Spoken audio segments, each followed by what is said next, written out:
Hello दोस्तों, नमस्कार सभी को। मैं यहाँ आपको स्वागत करता हूँ। दोस्तों, जैसा कि आप हमारे साथ कंटिन्यू जुड़े हुए हैं, तो हमने अपनी कक्षाओं का एक क्रम निर्धारित किया हुआ है।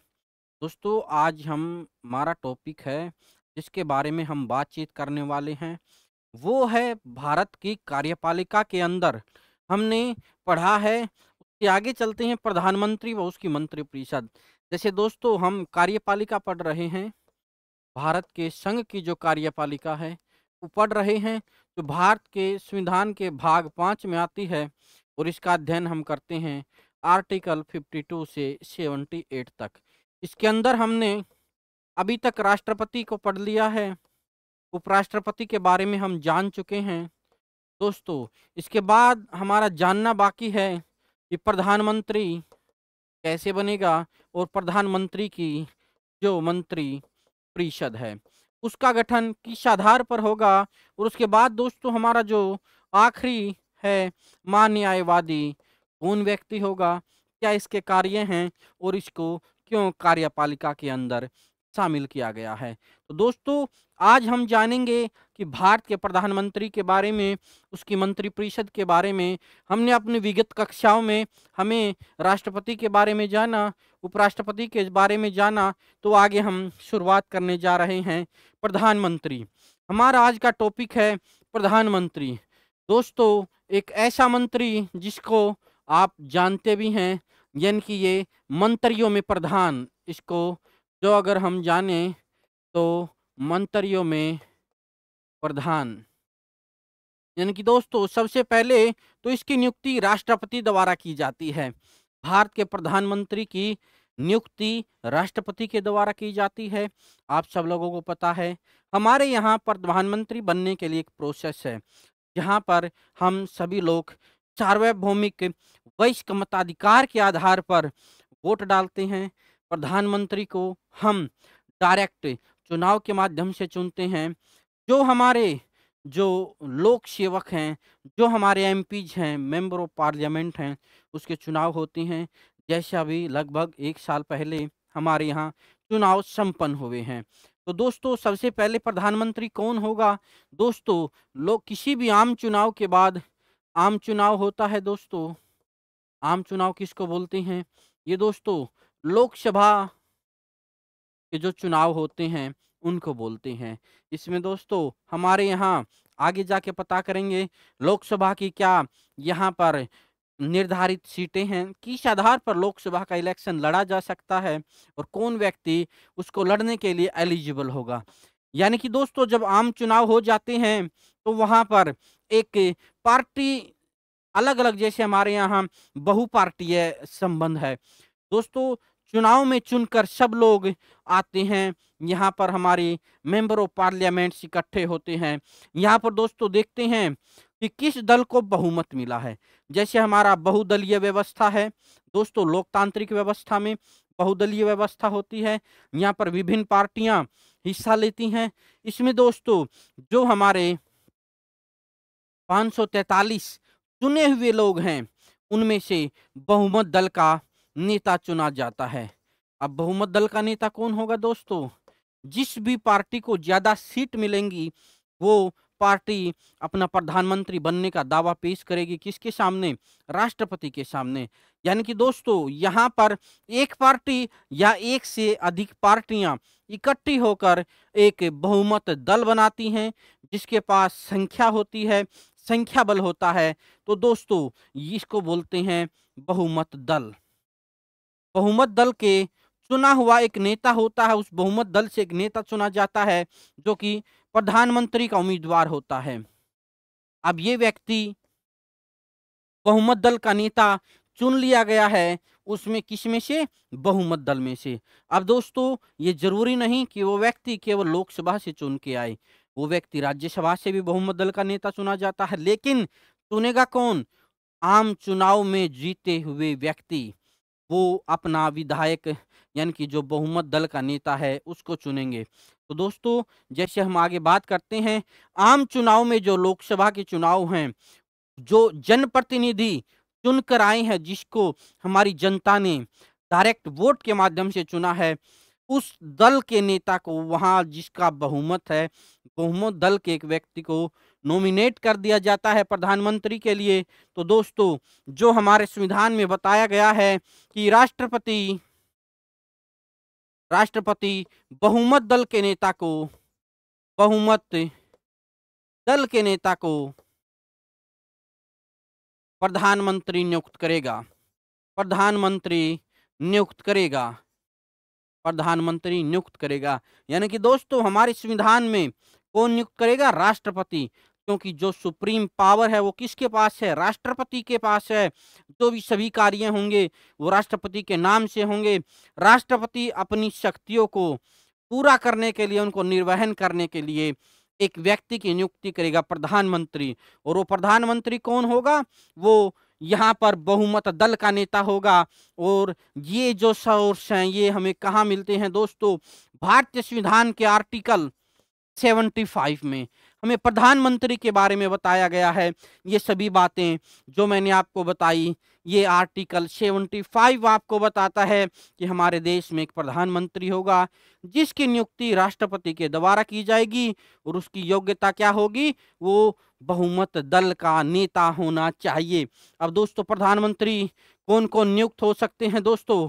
सबसे पहले लोकसभा का सदस्य, यानी कि जो लोकसभा आम चुनाव में चुन के आई है उनमें से कोई एक सदस्य है। या दोस्तों, राज्यसभा से भी हो सकता है, राज्यसभा से भी हो सकता है। या कोई ऐसा व्यक्ति जिसको ना तो वो राज्यसभा में हो ना वो लोकसभा में हो, उसको भी राष्ट्रपति क्या कर सकता है? बहुमत दल के नेता के तौर पर प्रधानमंत्री की शपथ दिला सकता है। या ये जो बहुमत दल है, ये मान ले कि कोई एक ऐसा व्यक्ति जो हमारा नेतृत्व कर सकता है राज्यसभा और लोकसभा से दूर भी, उसको भी बहुमत दल का नेता चुना जा सकता है।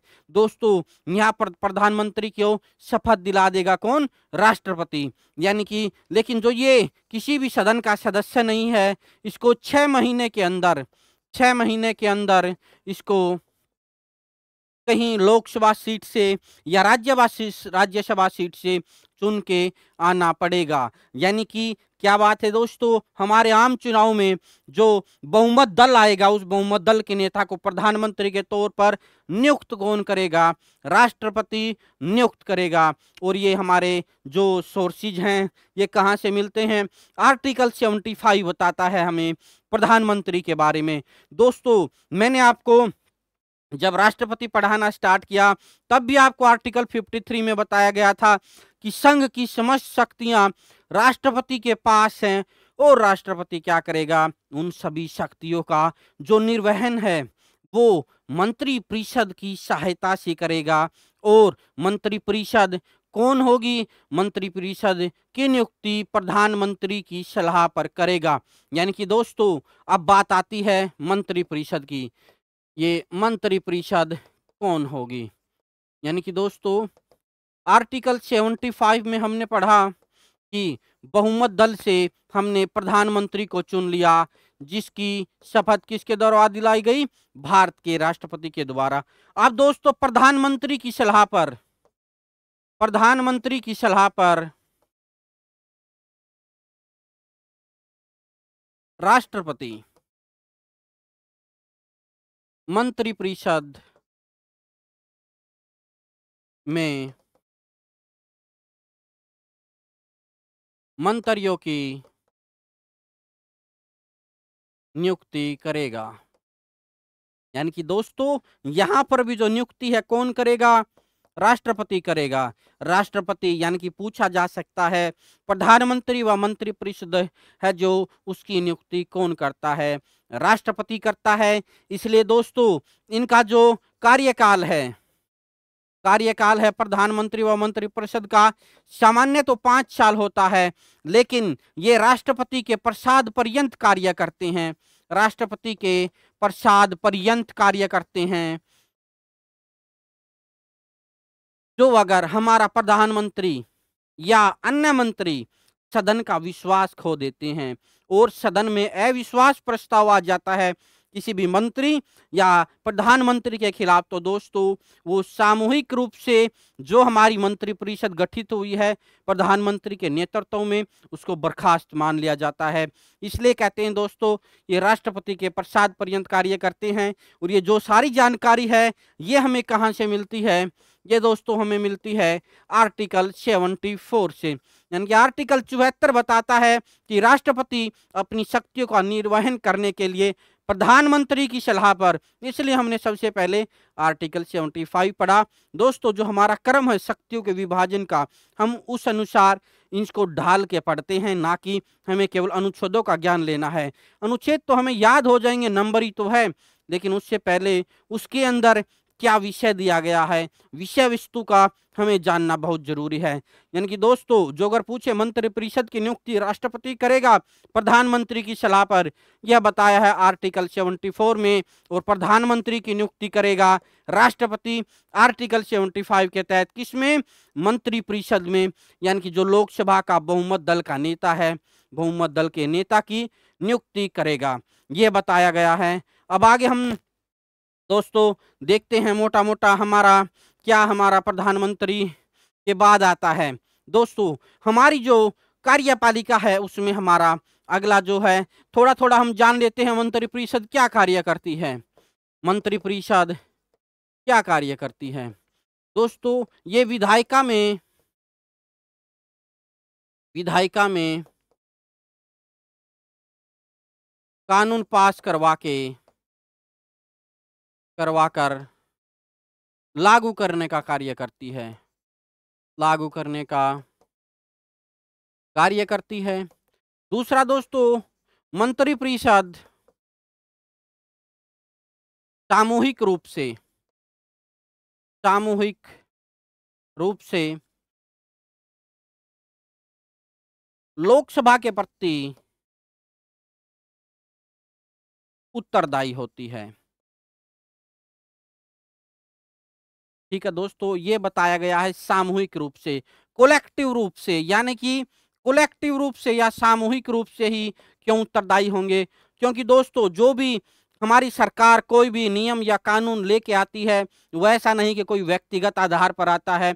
दोस्तों जो भी नियम व कानून सरकार लेके आएगी, वो ये मानकर समझा जाएगा कि ये पूरा का पूरा जो निर्णय है, ये आपसी जो कैबिनेट बनी है उसने अपने आपस में विचार विमर्श करके और ये कानून पेश किया है, जो विधायिका में हम पेश करते हैं, पास करवाते हैं, उसके बाद वो कानून बन जाता है।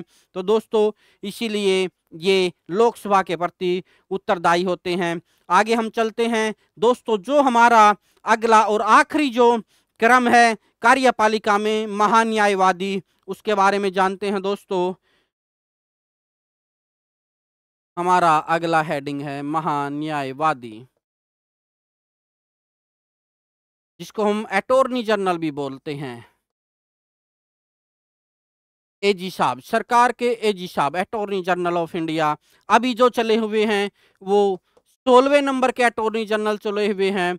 आगे जाके हमें पढ़ना है पहले अटॉर्नी जनरल कौन थे, पहले महान्यायवादी कौन थे। सबसे पहले तो दोस्तों इसको बोला जाता है सरकार का वकील, सरकार का वकील या अधिवक्ता। सरकार अपना न्यायालय में पक्ष रखने के लिए एक ऐसी व्यक्ति का नियुक्ति करेगा। कौन? यहाँ भी बात आती है राष्ट्रपति। सरकार का मतलब है यहाँ पर राष्ट्रपति नियुक्ति करेगा सरकार का पक्ष रखने के लिए, क्योंकि नियुक्ति कौन करेगा? राष्ट्रपति। नियुक्ति कौन करेगा? राष्ट्रपति, मंत्रिपरिषद की सलाह पर, मंत्रिपरिषद की सलाह पर। मंत्रिपरिषद की सलाह पर राष्ट्रपति एक व्यक्ति को सरकार का अधिवक्ता नियुक्त करेगा, जो हमारे न्यायालय व्यवस्था में जो अगर कोई मुद्दा सरकार से संबंधित आता है, वो सरकार का प्रतिनिधित्व करता है। कहाँ? न्यायपालिका में। ये सरकार के मुद्दों को देखता है, वहाँ प्रेजेंट होता है, इसलिए इसको सरकार का वकील कहा गया है। और दोस्तों दूसरी बात, ये जो अगर सरकार का अंग है तो इसके पास एक शक्ति और है। कौन सी? ये सदन के किसी भी सदन में, संसद के किसी भी सदन में, संसद के किसी भी सदन में भाग ले सकता है। देखिए, एक ऐसा व्यक्ति है जो जो हमारी संसद है, उसके किसी भी सदन में भाग ले सकता है, वहाँ पर बोल सकता है, अपने विचार प्रस्तुत कर सकता है, विचार प्रस्तुत कर सकता है। लेकिन कोई वोट नहीं दे सकता, क्योंकि दोस्तों ये केवल कार्यपालिका का हिस्सा है और वोट देने का अधिकार हमारे लोकसभा या राज्यसभा के सदस्य को है। इसलिए ये संसद की किसी भी कार्यवाही में हिस्सा ले सकता है, विचार प्रस्तुत कर सकता है, यानी कि वहां पर अपना भाषण दे सकता है, सरकार को बता सकता है किसी भी मुद्दे पर हमारा क्या मोटो हो सकता है, लेकिन वो वोट नहीं दे सकता। और ये जो सारा सोर्स है ये बताया गया है हमें आर्टिकल 76 में। यानी कि दोस्तों, जो भी हम यहाँ भाषा का प्रयोग कर रहे हैं, हम अपने भाषा के माध्यम से यहाँ पर प्रस्तुत कर रहे हैं भारतीय संविधान को। भारतीय संविधान में क्या बताया गया है, उसके केवल एक व्यवस्था के अनुरूप से आपको हम आपके साथ मौजूद हैं, हम बता रहे हैं। महान्यायवादी, ये सारी बातें, महान्यायवादी क्या क्या कार्य कर सकता है, कौन महान्यायवादी होगा। दोस्तों, यह कार्य नियुक्ति कौन करेगा, राष्ट्रपति करेगा। इसके कार्य क्या हैं, ये सरकार का वकील है, अधिवक्ता है और ये संसद के हिस्सों में भाग ले सकता है। ये आर्टिकल 76 हमें बताता है। आगे बात आती है दोस्तों, कौन बन सकता है। ये बन सकता है वह व्यक्ति जो उच्चतम न्यायालय में जज बनने के योग्य हो, जज बनने के योग्य हो, या राष्ट्रपति की नजर में कानून का ज्ञाता हो। इसको नियुक्त कौन करेगा, राष्ट्रपति करेगा। किसकी नजर में, राष्ट्रपति की नजर में कानून का ज्ञाता हो। राष्ट्रपति महान्यायवादी की नियुक्ति करता है मंत्रिपरिषद की सलाह पर। यानी कि वही बात दोस्तों, असली शक्ति मंत्रिपरिषद के पास है। जिसको मंत्रिपरिषद मानेगी अपने हिसाब से वो राष्ट्रपति उसको नियुक्त करेगा। और ये जो हमारे पहले जो महान्यायवादी हैं वो रहे हैं शीतलवाड़ साहब। ठीक है, शीतलवाड़ साहब हमारे पहले महान्यायवादी रहे हैं। और जो अभी हैं वो है वेंकट रमनी साहब, अभी 16वें रहे हैं। यानी कि ये इंटरचेंज हो गया। 16वां कौन है, वेंकट रमनी, और फर्स्ट कौन रहे, शीतलवाड़ साहब हमारे पहले अटॉर्नी जनरल नियुक्त किए गए थे। तो दोस्तों, यहाँ पर हमारी पूरी कार्यपालिका संपूर्ण होती है। हमने राष्ट्रपति बढ़ा, उपराष्ट्रपति, उसके बाद प्रधानमंत्री के बारे में जाना, मंत्रिपरिषद और महान्यायवादी। यानी कि दोस्तों, आपको हमने अभी तक पूरा करवा दिया है कार्यपालिका। आज के लिए हम अपने सेशन को यहीं खत्म करते हैं। अगला सेशन आप लोगों के लिए लेके आएंगे हमारी व्यवस्थापिका, या जिसको हम विधायिका बोलते हैं। जिसके बाद इसके अंदर हम पूरा स्ट्रक्चर जानेंगे। संसद में क्या होता है, क्या कार्यवाहियां होती हैं, कैसे वो चलती हैं, कौन उनका संचालन करता है। तो दोस्तों, आज के लिए सभी को धन्यवाद, नमस्कार।